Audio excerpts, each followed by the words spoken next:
Ձեռնակաբերդի երբեմնի քայքայված եւ ամայացած շուրջ 9 հեկտար լանջերն այլևս կայացած տնկարկներ են։ Մարզահամերգային համալիրի լանջերին բարդ տեղանքում տնկվել է մոտ 5000 ծառ ու թուփ, որոնք արդեն տարածքի լիիրավ տերերն են։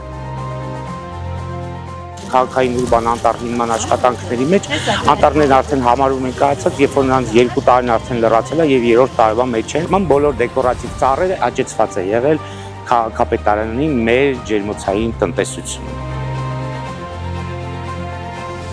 Խրամատներով տնկված միակ քաղաքային անտառը բարձր կպչողականություն է ապահովել։ Փորձնական ոռոգման ժամանակ պարզվեց, որ հողը բացարձակ ջուր չի պահում, եւ որպեսզի հողը սկսի ջուր պահել, միակ ճանապարհը, որ մենք դիմեցինք անտառային տեխնոլոգիաների, որովհետեւ քաղաքում երբեք խրամատներ մինչ այս չեն արել, շատ ծանր տիտանական աշխատանք էր, բացարձակ պետք չի չարախոսներին հավատալ, որ ամեն ինչ չորացել է։ Ես շատ ուրախ եմ, որ դուք այսօր ձեր աչքով տեսաք, որ ոչինչ չորացած չկա եւ քաղաքում բավականին մեծ տարածքներ արդեն կայացած քաղաքային անտառներ են։ Ընդհանրապես, եթե տնկարկ խառն է, նա ավելի կայունությունը բարձր է լինում։ Կան այստեղ սոսիներ, ծիրանենիներ, վայրի պտղատուններ, հացենի, թխկի, գինկո ունենք ներքևը ամենահնագույն ծառն է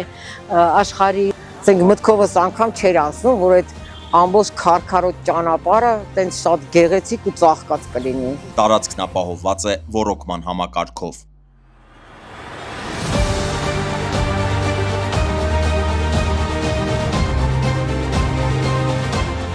Նախկինում Սարալանջից փոքր քամու դեպքում անգամ մանրահողը պատում էր ամբողջ փոքր կենտրոնը։ Այժմ լանջը կանաչով է պատված, Սարալանջի թեքություններից հողի շարժն այլևս անցյալում է։ Տարածքում առկա է ոռոգման համակարգ։ Այսպիսով մայրաքաղաքի թոքերը քայլ առ քայլ լայնանում են։